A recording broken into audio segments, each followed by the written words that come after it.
一切都更新。听了听了，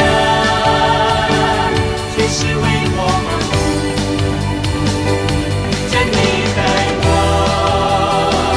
进了自由之地，从今天起，从今而起，我是新造，我是新造的人。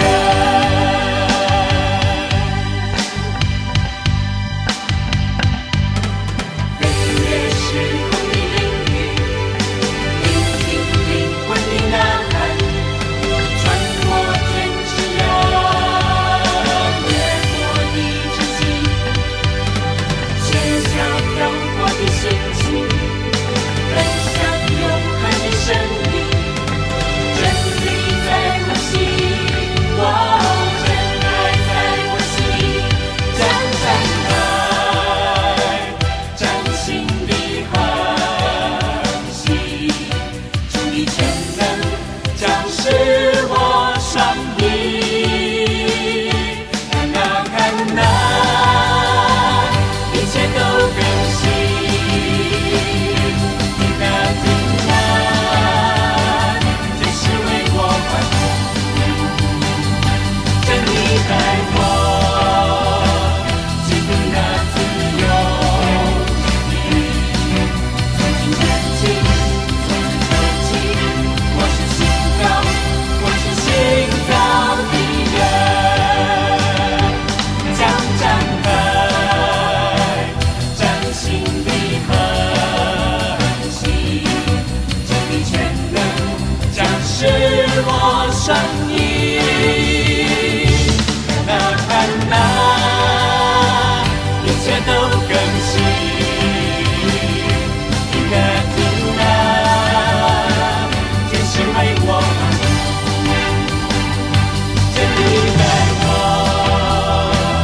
进入那自由之地。从今天起，从今而起，我是新造，我是新造的人。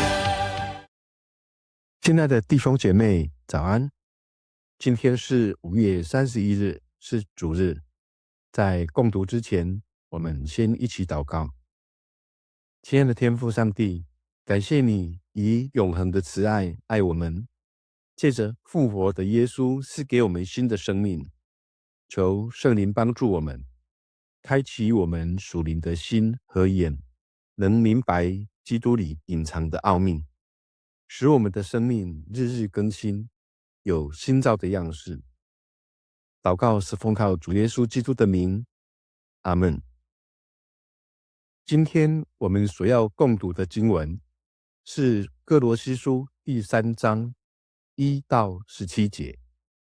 在哥罗西书的第1章及第2章中，我们知道当时的哥罗西教会正面临着异端的威胁，包括融合了犹太律法主义、禁欲主义以及早期诺斯底主义的错谬教导。诺斯底主义强调神秘之事和灵肉二元论的哲学。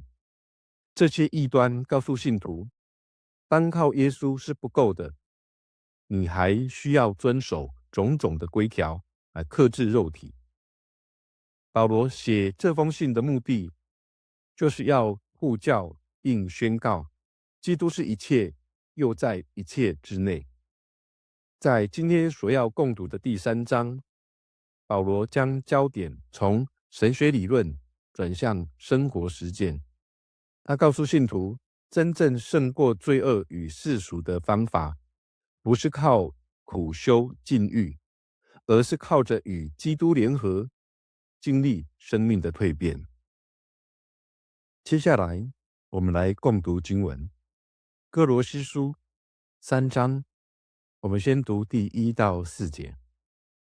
第1节，你们已经跟基督一起复活，就应该追求天上的事。在那里，基督坐在上帝右边的宝座上。你们要专心于天上的事，而不是地上的事，因为你们已经跟基督一起死了。你们的生命跟他一同藏在上帝里面。基督是你们真生命，当他显现的时候，你们也要跟他一起显现，分享他的荣耀。这4节经文的核心是焦点的转移，也就是与基督同活。在这里有2个重点。首先，第一个重点是心意更新。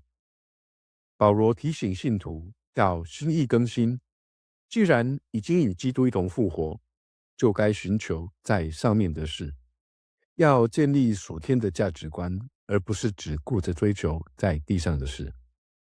地上的事都是今生短暂的财富与权势和世俗享乐的追求。要心意更新，追求神的国和神的义，也就是祈求神在人的心中掌权，也求神的美德形象彰显在我们身上。第2个重点是与主同荣。我们信主，就得老我属世的生命与基督一同钉死在十字架上，意味着我们已告别这世界的价值观。因此保罗说，如今活着的不再是我，乃是基督在我里面活着。我们因着相信复活的基督而得以领受圣灵的内住，因此我们属神的生命，也就是我们的灵，就与基督同在，一同隐藏在神里面。这意味着我们是属神的人，我们对神完全的信赖。纵使我们仍身处世界，从外观来看并无他样，但属神的人内心却已然不同。当基督显现时，我们也要与他一同显现在荣耀里。这里的基督显现时，是众圣徒共同盼望的基督再来的时候，圣徒因基督作王而同得荣耀。但其实基督的荣耀很多时候就在我们身边彰显，像是很多危难发生的时候，基督徒总能显现出超乎常人的平安、爱、宽容与能力，让人仿佛看到基督的样式，被帮助、感动而得到安慰与盼望。接着我们来看5到11节。所以你们必须治死在你们身上作祟的那些属世的欲望，就如淫乱、污秽、邪情、恶欲和贪婪。贪婪是一种偶像崇拜。由于这些事，上帝的义愤将临到那些不顺从他的人。你们从前也曾经生活在这一类的欲望中，受他们的支配。但是现在你们必须根绝这些事，不再有愤怒、暴力和仇恨，不可说毁谤、污秽的话，不可彼此欺骗，因为你们已经脱掉旧我和习惯，换上了新我。这新我由创造主上帝按照自己的形象不断的加以更新，能够完全的认识他。这样说来，不再有希腊人或犹太人的区别，也不再有受割礼、不受割礼、野蛮的、未开化的、奴隶或自由人等的分别。基督就是一切，基督贯彻一切。在这段经文的核心是治死旧人，也就是脱去旧衣服。这里有2个重点。第一是治死属世的情欲。在这段经文中，保罗列出2组属世负面品格的清单，都是神看为恶的言行思想。第一组是道德行为上的罪，像是淫乱、污秽、邪情、恶意和贪婪。贪婪就像拜偶像一样。第2组是言语与情绪上的罪，如恼恨、愤怒、恶毒、毁谤，并口中的污秽言语。在属世的价值观中，经常充斥着为达目的不择手段的行径，争权夺利，把自我满足当作是一种正当的理由去伤害别人，逞凶斗狠，用恶势力胁迫别人，让自己的目的得逞。这些都破坏了人与人的关系与信任，更破坏了神创造世界起初的美好。现今网络时代，许多人为了博取网络流量，不惜扭曲事实，煽动群众带风向，制造仇恨与不安，甚至不惜出卖良知与自身国家的安全。这些都非常令人发指。在经文中，保罗说，贪婪就与拜偶像一样，偶像是人手所造的，是人为了满足人的欲望而创造出来，让自己能任随己意祈求的对象。这行为的背后，更显露出人性的愚昧与狂妄。经文第二个重点是脱去污秽的言行。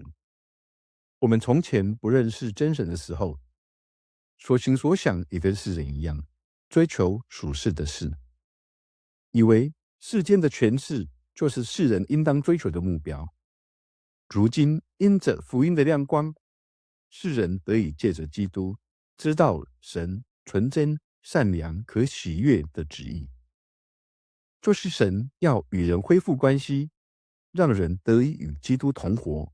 在基督里，信徒就必须脱掉旧的脏的衣服一样，把那些旧人的行为完全剥离，因为我们已经在基督里放下了旧人，并且不论身份为何，一旦换下旧我，穿上新我，在基督里就都是一样的，没有种族优劣、地位高低之分，因为更新的生命是我们领受基督，有基督在我们里面，使我们逐渐恢复有神的形象，就是生命逐渐彰显神美好的品德。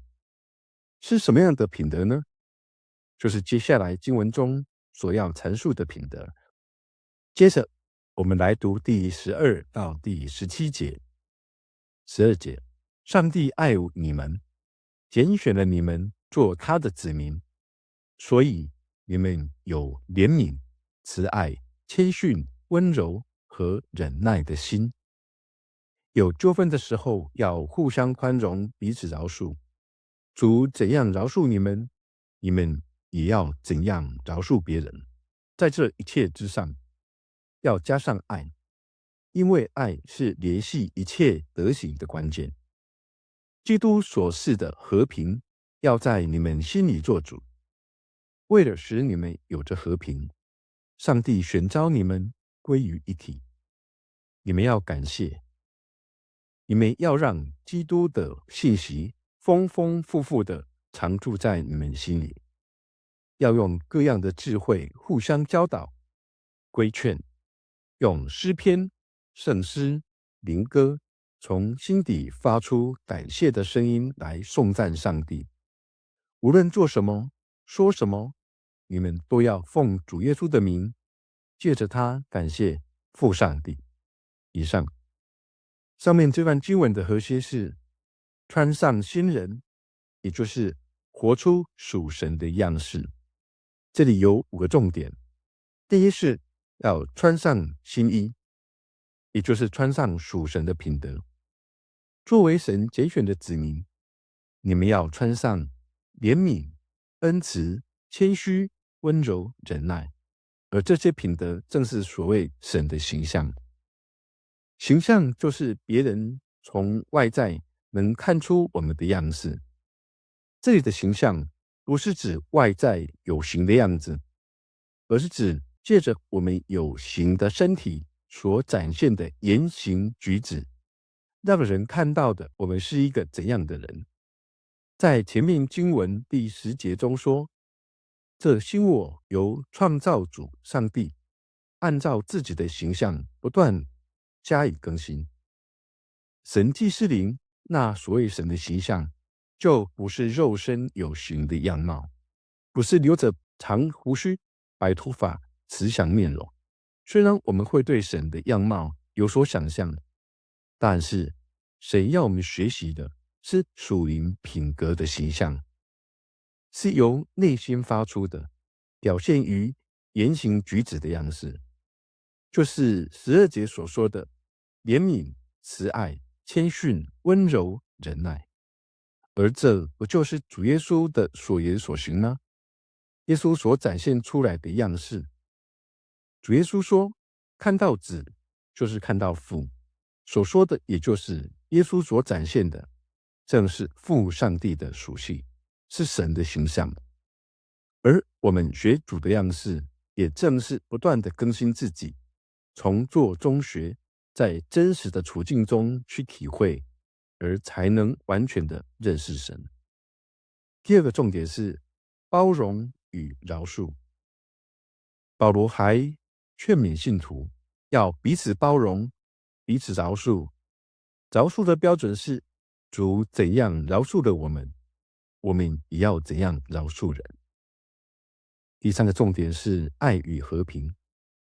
保罗说，在这一切之上，还要加上爱心，因为爱是贯穿一切的连结。这一切属神的品德，要以爱为出发，以爱为动机，以爱为核心。这样，这些品德才能成为美德。爱是不求自己的益处，以爱为核心，就避免了争竞，避免了自义。耶稣最大的美德，就是他为爱的缘故，甚至愿意牺牲自己。这样的牺牲，成就了不是耶稣自己，而是成就了人与父上帝的和平，恢复了神造人原有的关系。因此，要让耶稣所示的和平在我们心里做主。当我们心里有打着什么主意时，就当让基督的和平做主。第四个重点是要记住神的话语。这些属神的美德，既丰富又让人爱慕。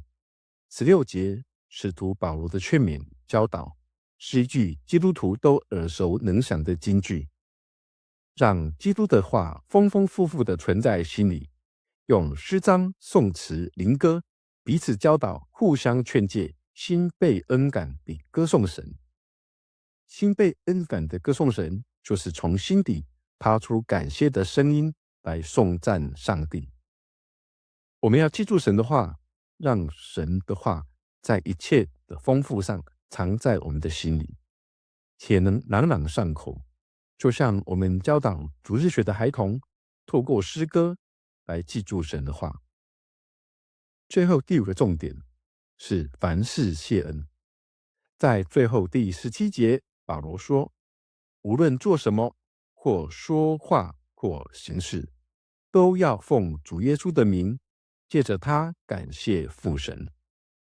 奉主的名，在当时的背景中，代表着作为某人的代理人。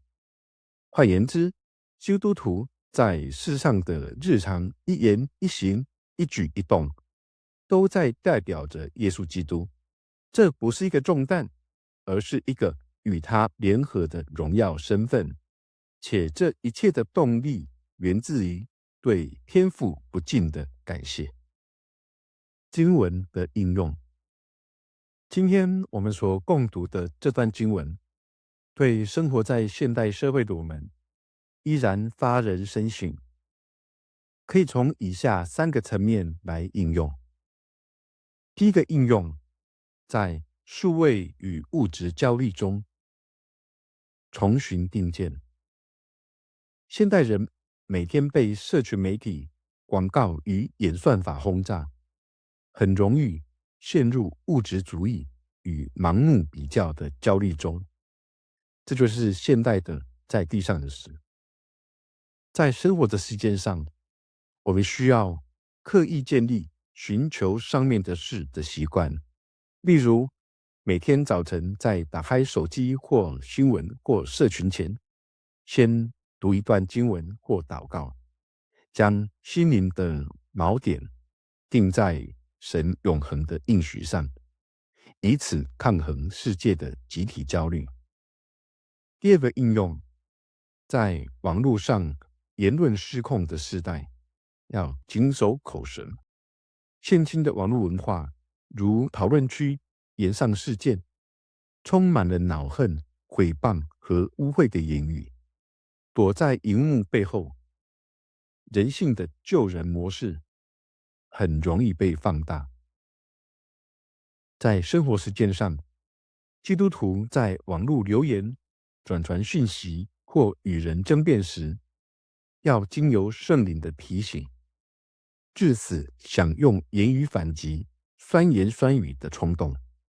在按下送出键前，先问自己：这句话合乎新人的身份吗？第三个应用，在人际关系疏离的社会，建立真实的恩慈群体。现代社会虽然通讯发达，人与人之间却越来越疏离，个人主义高涨，包容与饶恕变得极其困难。在生活的实践上，我们可以做到2个方面。第一，主动饶恕。面对职场或家庭中伤害我们的人，不凭自己的血气，而是回到主面前，思想自己如何被主饶恕，进而带下饶恕的恩典。第二，真诚的契合。积极参与教会的小组或团契，让基督的话成为彼此连结的核心，不只是吃喝快乐，更能用神的话彼此劝诫、扶持，在爱中共同成长。基督徒的生命改变，不是靠严格的规条，而是每天刻意的脱去与穿上。愿我们每天都宣告自己在新的一天里拥有基督的新生命，在世界中活出属天的影响力。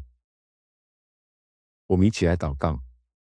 亲爱的天父，在现今这个信息爆炸、价值观混乱的时代，我们常常在世界的要求与基督徒的身份之间拉扯。透过今天的经文，我们知道基督徒的生命蜕变不是靠苦修的宗教规条，而是靠着与基督联合的关系。求主帮助我们穿上新人，活出基督。愿我们每天都在圣灵的帮助下，欢欢喜喜地脱下旧衣服，穿上新衣，让生活中的每一件事都成为奉主名发出感恩赞美。我们这样祷告，乃是奉靠主耶稣基督的名，阿们。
是我生命。